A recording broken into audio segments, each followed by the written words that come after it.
오늘 이 시간에는 솔로몬에게 이루어주신 영광이라고 하는 제목으로 함께 말씀을 나누도록 하겠습니다. 오늘 우리가 읽은 이 본문의 말씀은요, 솔로몬이 다스리는 그 나라가 어느 만큼 부강해졌느냐라고 하는 것을 보여주고 있는 내용입니다. 이 내용을 간단하게 정리를 한다면 인구가 많아졌다라고 하는 것과 또 왕실에서 일하는, 그러니까 솔로몬을 도와서 일하는 일꾼들의 수가 엄청나게 많아졌다라고 하는 것과 마지막 세 번째가 군사력이 크게 증가했다라고 하는 내용으로 간략하게 정리를 해볼 수가 있는데요. 그러면 솔로몬의 나라가 이만큼 부강하게 되어졌던 이유는 무엇이 있습니까? 어떻게 그의 나라가 이렇게 부강해질 수가 있었을까요? 솔로몬이 지혜로워서 자신의 그 지혜로 이룬 업적일까요? 아니면 다윗의 아들이니까 아버지 다윗에게 물려받은 것이 많아서일까요? 1번, 2번, 그리고 3번 있습니다. 3번, 둘 다 아니다.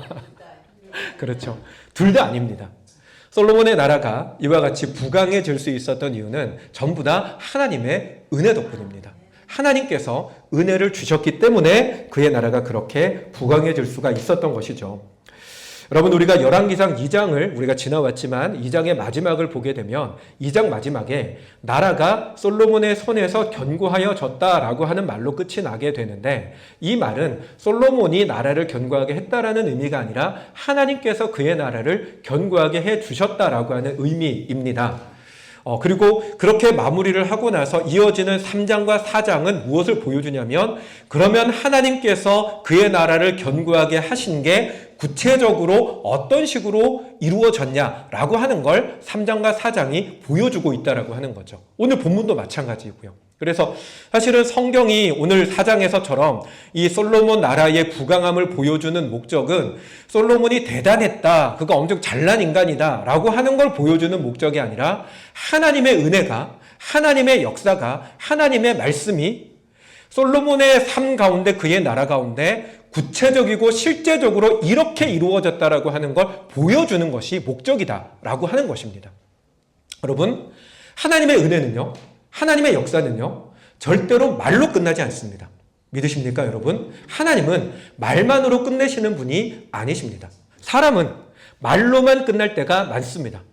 우리가 누군가에게 뭔가를 부탁할 때 이번 한 번만 도와주시면 절대로 그 은혜를 잊지 않겠습니다라고 말을 하지만 그 상황이 지나가고 나면 언제 그랬냐는 듯이 안면 몰수하고 입을 싹 닦아버리는 게 비일비재하게 일어나는 인생의 일들입니다.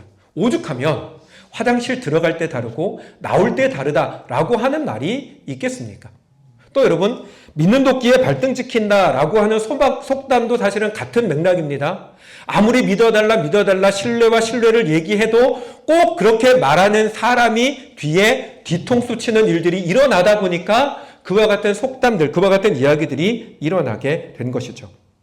하지만 여러분, 하나님은요, 절대로 말로만 끝내는 분이 아니십니다.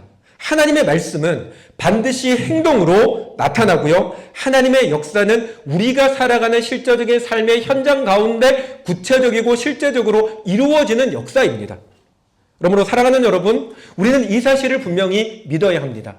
뭘 믿어야 하냐면, 하나님의 역사는 내가 살아가는 삶의 현장 가운데 구체적이고 실제적으로 나타난다라고 하는 사실을 믿어야 한다는 것입니다. 여러분의 마음 가운데 하나님께서 주시는 말씀이 있으시다면, 여러분의 마음 가운데 오래전부터 붙들고 있는 하나님의 말씀과 나에게 주시는 여러분 어떤 그 약속의 말씀들이 있으시다면, 여러분, 하나님께서는 그 약속의 말씀을 여러분들이 이 땅을 떠나고 난 이후에 이루시는 게 아니라 여러분이 살아가는 지금의 그 현장 가운데 분명히 이루신다라고 하는 사실을 굳게 믿는 저와 여러분들이 되시기 바랍니다. 뿐만 아니라 우리는 우리의 일상을 바라보는 우리의 눈도 그 믿음의 눈으로 봐야 돼요.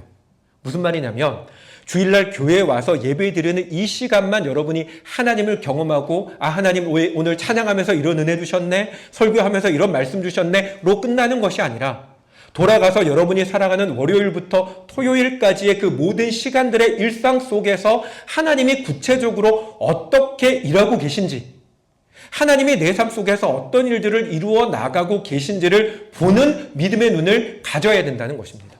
일상을 평범하게 주님과 상관없는 시간들이 아니라 여러분의 일상이 하나님이 여러분 속에서 일하시는 걸 경험하는 자리로 세워 나가셔야 합니다. 그 믿음의 눈을 가지는 저와 여러분들이 되시기를 주님의 이름으로 축원합니다. 네, 오늘 본문이 그 부분들을 우리들에게 보여주고자 한다라는 것이죠. 그러면 본론으로 들어가서 하나님이 솔로몬에게 보여주셨던 앞서 말씀드렸던 세 가지의 이 어떤 부강함의 내용들 속에서 우리에게 주시는 메시지를 같이 좀 나누도록 하겠습니다. 먼저 본론으로 들어간 20절을 보면 20절 말씀 띄워주시겠어요? 같이 읽습니다. 유다와 이스라엘의 인구가 바닷가의 모래같이 많게 되매 먹고 마시며 즐거워하였으며 라고 그렇게 기록하고 있습니다. 자, 여러분 인구가 많아졌다라고 하는 건 무엇을 의미하냐면 다르게 말하면 전쟁이 없어졌다라고 하는 의미가 됩니다. 사울과 다윗의 시대는 전쟁이 빈번하게 일어났던 시대입니다. 그러면 전쟁이 많으면 죽는 사람도 많아지게 될 것이고요. 또한 전쟁이 끊이지 않으면 농사같이 뭔가 사람이 먹고 사는 문제, 살아가는 데에 필요한 어떤 일들은 자연스럽게 소홀해질 수밖에 없게 됩니다. 그렇게 되면 인구가 증가할 수가 없게 되는 거죠. 하지만 솔로몬의 시대는 전쟁이 그치고 평화가 찾아온 시대였고 그로 인해서 인구가 기하급수적으로 늘어나는 일들이 일어나게 된 것입니다. 그런데 여러분, 솔로몬 시대의 인구가 이렇게 늘어나게 되어진 것을 가리켜서 오늘 본문에서 성경이 한 가지의 표현법을 사용하는데 그 표현법이 뭐냐면 아까 봤던 것처럼 바닷가의 모래처럼 많아졌다라고 하는 표현을 쓰고 있다라고 하는 거예요. 근데 여러분 이 바닷가의 모래같이 많아졌다라고 하는 이 표현이 어디선가 나왔던 표현 같으시죠? 성경을 조금이라도 보신 분들은 아실 거예요. 어디서 나왔습니까? 하나님께서 아브라함에게 약속을 주실 때 등장했던 표현입니다. 창세기 22장 17절에 보면 하나님께서 아브라함에게 내가 내게 복을 주고 또 내 씨가 크게 번성하여 띄워주세요. 하늘의 별과 같고 바닷가의 모래같이 많게 하게 해주시겠다라고 하나님께서 약속해 주셨습니다. 그러니까 바닷가의 모래같이 많게 하겠다라고 하는 이 말씀은 하나님이 아브라함에게 주셨던 약속인데 그 약속이 언제 이루어집니까? 솔로몬 때에 이루어졌다라고 하는 걸 성경이 보여주기 위해서. 다르게 말하면 시간이 많이 지났어요. 아브라함의 때가 너무나 오랜 시간 전에 과거의 일이지만 그러나 하나님은 그때의 약속을 이루셨다라고 하는 걸 보여주기 위해서 성경이 바닷가의 모래같이 많아졌다라고 하는 표현을 사용하고 있더라라고 하는 것입니다. 여러분, 하나님께서 주시는 약속은 반드시 이루어집니다. 하나님의 약속은 반드시 이루어지는 약속입니다. 제가 참 좋아하는 목사님 중에 김동호 목사님이라고 계세요. 아시는 분들은 아실 텐데 이 김동호 목사님이 설교를 듣다가 마음에 이렇게 좀 깊게 남은 예화가 하나가 있어서 그걸 좀 소개를 해드리려고 합니다. 이 목사님의 교회에 어떤 집사님이 친구의 빚 보증을 잘못 썼다가 대신해서 빚을 갚아줘야 되는 상황에 처하게 됐습니다. 채권자가 이 집사를 찾아와서 당신 친구가 빚을 못 갚으니까 당신이 대신 갚아라 라고 이제 독촉을 한 것이죠. 그러자 이 집사님이 그런 이야기를 합니다. 내가 집을 팔아서라도 당신 빚을 갚아줄 테니까, 내 친구 빚을 갚아줄 테니까 조금만 기다려 주십시오 라고 얘기를 하죠. 집을 팔아서라도 갚아주겠다라고 하는 말에 놀란 이 채권자가 물어봅니다. 당신 그 말 정말이냐? 집을 팔아서라도 갚아준다고 하는데 당신 그 말 믿을 수 있는 말이냐? 라고 질문합니다. 그러자 이 집사님이 그렇게 얘기를 합니다. 나는 예수 믿는 사람입니다. 예수 믿는 사람은 말 한 대로 합니다. 라고 얘기를 하고 정말로 그 집을 팔아서 빚을 갚아주고 남은 돈으로, 그러니까 옛날 얘기인데 서울 변두리 지역에 땅을 사서 집을 짓고 살았다는 거예요. 근데 이 서울 변두리 지역이 어디냐? 어딘지 아세요? 강남. 네, 리버사이드 호텔 근처. 땅을, 그때 당시는 그게 서울 변두리였는데 그게 나중에 강남 개발이 되어지면서 땅값이 크게 올라 버린 거죠. 그래서 이 집사님이 나중에 김동호 목사님한테 그런 얘기를 했대요. 목사님, 지금 이 집 팔면 그때 그 집 세 채 사고도 조금 남습니다. 여러분, 신명기 33장 말씀에 띄워주세요. 이런 말씀이 있습니다. 같이 읽어볼까요? 오직 공의롭게 행하는 자, 정직히 말하는 자, 토색한 재물을 가증히 여기는 자, 손을 흔들어 뇌물을 받지 아니하는 자, 귀를 막아 피 흘리려는 꾀를 듣지 아니하는 자, 눈을 감아 악을 보지 아니하는 자, 그는 높은 곳에 거하리니 견고한 바위가 그의 요새가 되며 그의 양식은 공급되고 그의 물은 끊어지지 아니하리라. 아멘. 여러분, 앞서 예화에 나왔던 그 성도의 삶은요, 예수 믿는 사람으로서 하나님 앞에 정직하게 살려고 하는 것을 몸부림치는 삶이었고요. 그 성도의 삶이 뒤에 가서 강남 지역을 사서 이렇게 부자가 되는 그 역사는 다른 이유가 아니라 하나님이 주셨던, 조금 전에 말씀 다시 한번 띄워주세요. 하나님께서 주셨던 그 말씀대로 살아가려고 하니까 하나님께서 말씀대로 이루신 삶이라는 걸 보여준다는 것입니다. 여러분, 하나님의 약속은요, 하나님의 약속의 말씀은요, 절대로 그저 땅에 떨어지지 않습니다. 하나님의 약속의 말씀은 반드시 우리 가운데 현실로 나타나는 말씀인 줄로 믿습니다. 그러므로 사랑하는 여러분, 이 약속의 말씀을 굳게 붙드시는 저와 여러분 되시기를 주님의 이름으로 축원합니다. 혹여나 여러분의 마음 가운데 그 약속의 말씀이 없다면 여러분, 다른 기도보다 우리가 먼저 기도해야 되는 건 이런 기도입니다. 하나님, 내게도 하나님께서 주시는 약속의 말씀이 있기를 원합니다. 하나님, 내게도 나의 환경과 상황이 어떠하든 끝까지 붙들고 기다릴 수 있는 하나님의 약속의 말씀이 있기를 원합니다. 여러분, 그것을 무엇보다 기도하는 저와 여러분 되시기 바랍니다.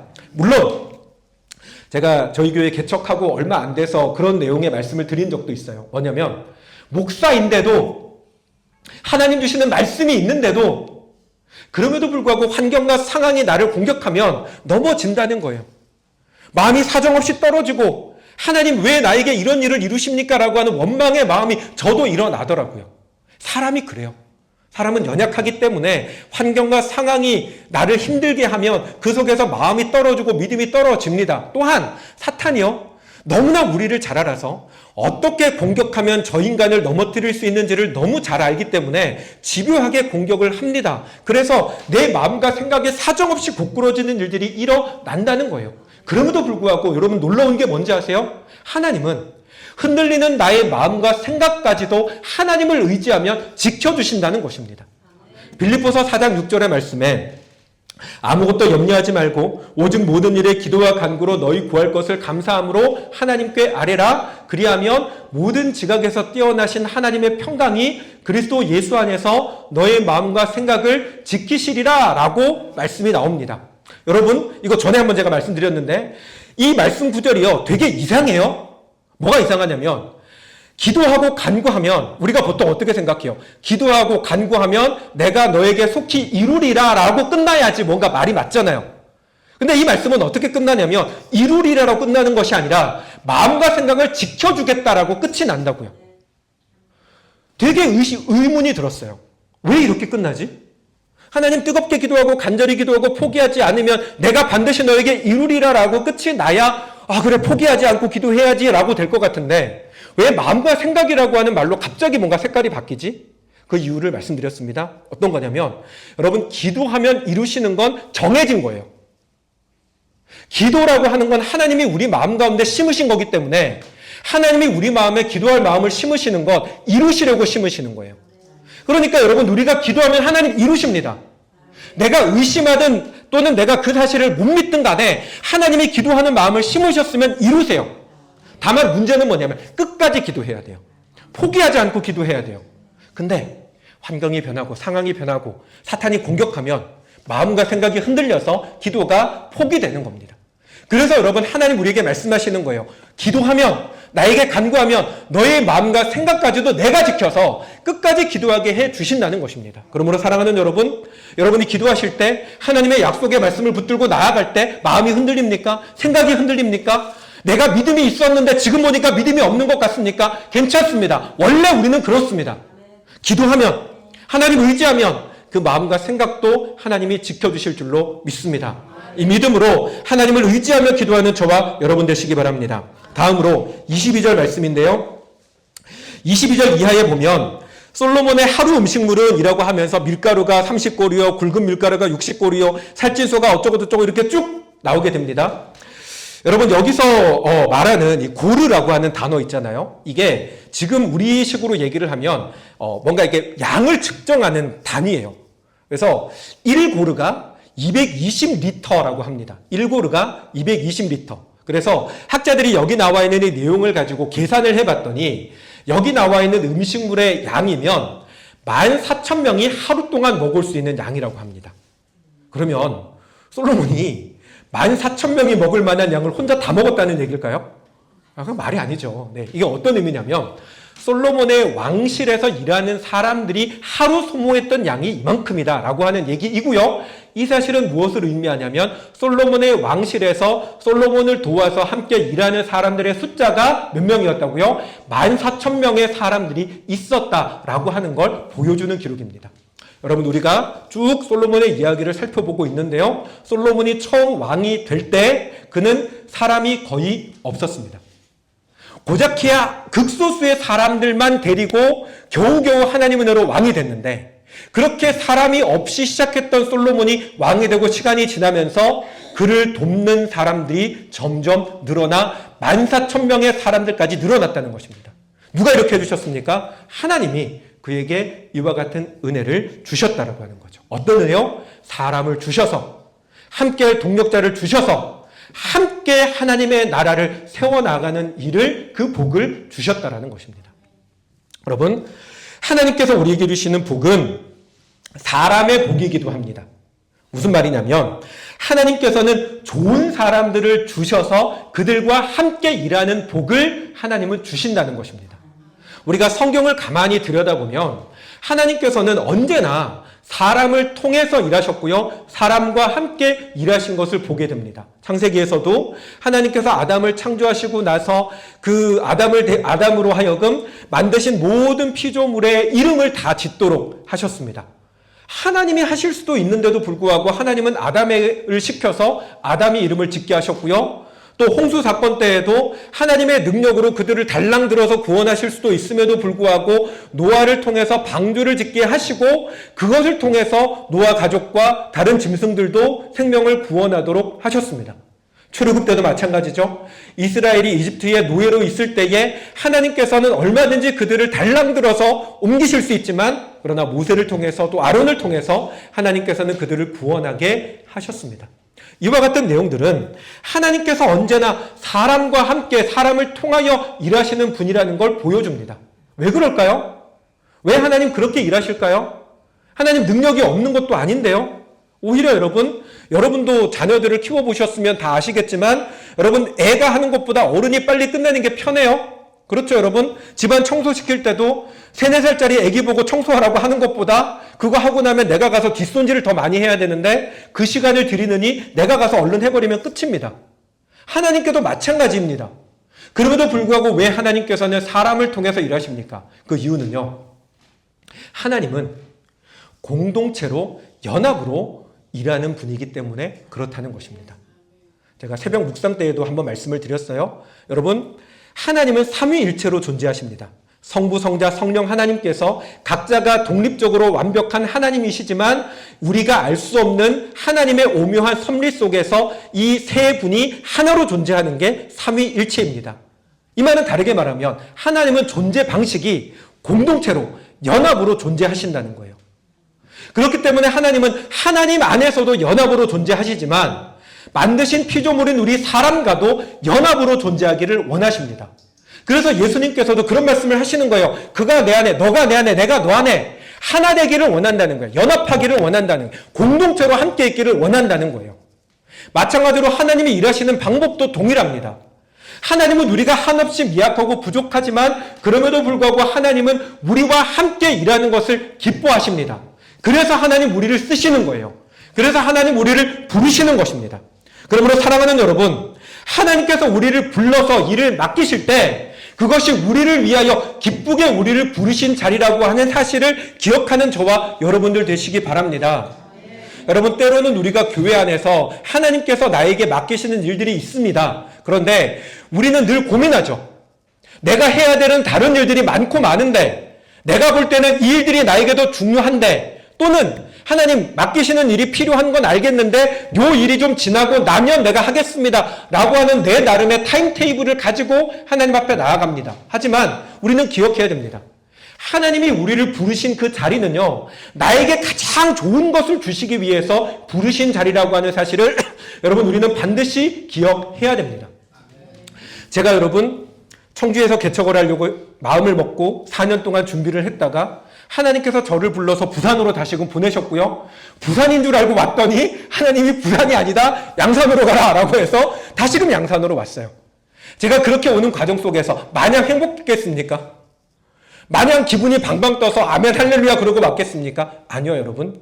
저도 고민이 많았고 좌절이 많았고 낙심이 많았고 혼란이 많았습니다. 그럼에도 불구하고 순종해서 한 걸음 한 걸음 맡기시는 자리로 나아가는 과정이 마냥 좋고 편하진 않았지만 나아가니까 하나님께서 하나하나 하나님의 기뻐하시는 역사들을 이루어 나아가시는 것을 보게 해주신다는 것입니다. 저는 앞으로 제가 나아가는 길 속에서도 분명 하나님께 순종하여 내게 명하시는 일을 감당하며 나아갈 때 하나님께서 하나하나 이루어 나가시는 놀라운 역사들을 계속해서 보게 될 것을 믿습니다. 여러분도 마찬가지입니다. 여러분들 가운데에 개척교회에 오신 분들이잖아요. 전부 다. 더 좋은 교회에서, 더 편한 교회에서 얼마든지 신앙생활 할 수 있음에도 불구하고 여러분들이 이 자리 가운데 나온 건 하나님께서 여러분에게 맡기신 것에 순종하여 나오신 것입니다. 나오신 길 가운데 마냥 편하기만 했겠습니까? 마냥 고민과 갈등 없이 그냥 마음 편하게 나오셨겠습니까? 분명히 고민이 많았고 아픔이 많았고 많은 갈등과 어려움이 있었겠지만 그러나 여러분이 하나님의 부르심 앞에 내게 맡겨주신 자리라는 사실을 믿는 고백으로 나온 이 자리이기에 분명 하나님께서는 가장 좋은 것으로 우리에게 채워주실 줄로 믿습니다. 그러므로 사랑하는 여러분, 우리 이 믿음을 함께 가집시다. 저도 그 믿음을 가지고요. 여러분도 이 믿음을 가지고요. 내가 하나님께 순종하여 나온 이 자리에서 하나님 나와 함께 일하시면서 분명히 하나님의 선한 역사를 이루어 나가실 것을 믿는 믿음을 함께 가지는 저와 여러분들이 되시기를 주님의 이름으로 축원합니다. 그리고 하나 더, 하나님께서 맡겨주시는 일을 함께 이루어 나가기 위해서 또한 우리에게 필요한 게 있는데 그게 뭐냐면 우리끼리 마음이 넓어야 된다는 거예요. 우리끼리. 어디서 그런 얘기를 들었어요. 집 좁은 데서는 살 수 있어도 마음 좁은 놈하고는 못 산다고 들어보셨습니까? 집 좁은 데서는 살 수 있어도 마음 좁은 인간하고는 같이 못 산대요. 정말 그런 것 같습니다.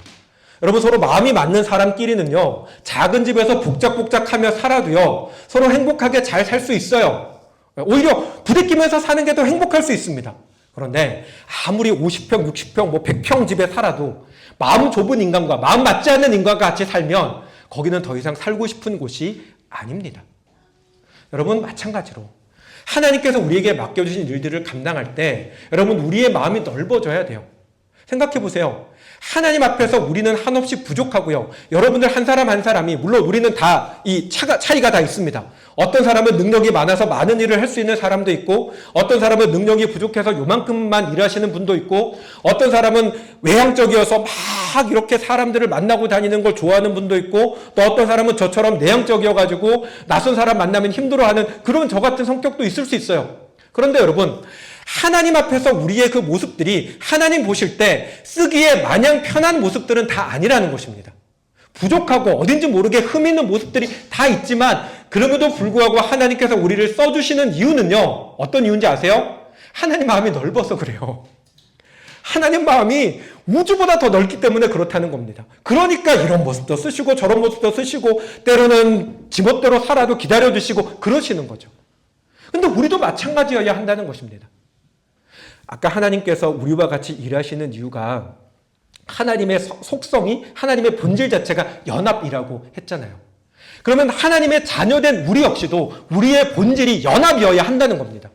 죄성 때문에 연합이 어렵더라도 연합을 위해서 노력하며 나가야 한다는 것입니다. 그러므로 사랑하는 여러분, 우리의 마음을 넓힙시다. 여러분, 부족한 모습이 보이더라도 기다려주는 마음을 가져야 됩니다. 때로는 나보다 더 잘난 모습이 보이더라도 시기 질투하는 게 아니라 그를 축복하는 마음을 가져야 됩니다. 때로는 내 생각과 다른 모습을 보이더라도, 내 성향과 다른 모습을 보이더라도 우리는 그들을 품고 기다리고 함께 가는 모습을 우리 가운데 가져야 합니다. 그래야 하나님의 역사가 우리 가운데 이루어집니다. 기억하시기 바랍니다. 하나님은 연합으로 일하십니다. 이 말은 우리가 연합하지 않으면 하나님의 뜻이 우리 가운데 이루어질 수가 없다는 것입니다. 여러분, 솔로몬의 나라에도요, 그때 지난 시간 말씀드렸죠. 신구가 함께 모여서 조화롭게 나라를 다스렸습니다. 조화되지 않으면, 연합하지 않으면 하나님의 역사는 이루어지지 않습니다. 연합으로 나아가는 우리 모두가 되시기를 주님의 이름으로 축원합니다. 마지막으로 하나만 더 보도록 하겠습니다. 26절 이하의 말씀인데요. 같이 읽을까요? 솔로몬의 병거와 말 외양간이 4만이요 마병이 12,000명이며 라고 하죠. 자, 여러분 여기 나와 있던 말과 마병이라고 하는 것, 이 모든 것들은 다 어디에 사용되는 것입니까? 전쟁에 사용되는 군사, 군대와 관련되어진 것들입니다.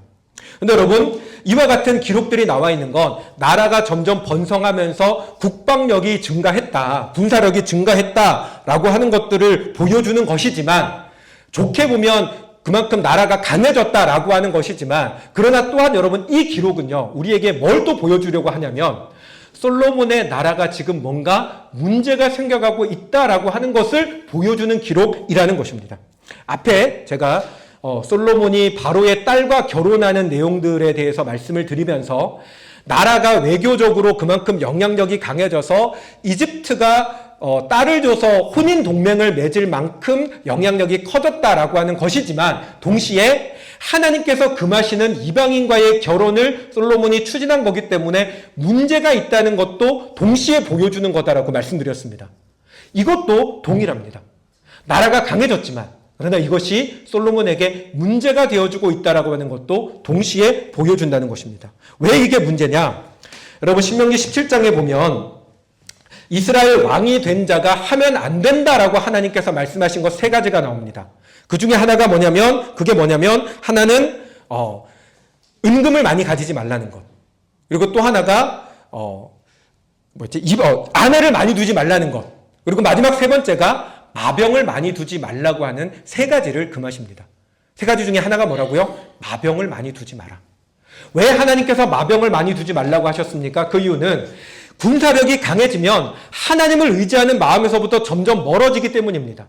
또한 군사력이 강해지면 왕 스스로가 내 힘인 줄 알고 하나님 의지하지 않고 자기 힘으로 하려고 하는 모습들이 나타나기 때문입니다. 그래서 하나님께서는 마병을 많이 두지 말고 이스라엘을 지키시는 이가 하나님이심을 늘 고백하며 하나님을 의지하라고 그렇게 말씀을 하셨던 것이죠. 사실 여러분, 그런데 여러분 솔로몬은요, 하나님께서 금하셨던 마병을 많이 두지 않는 것뿐만 아니라 앞에서 얘기했던 다른 2가지도 다 어깁니다. 아내를 많이 두지 말라고 했잖아요. 근데 솔로몬의 아내가 몇 명이었는지 아세요?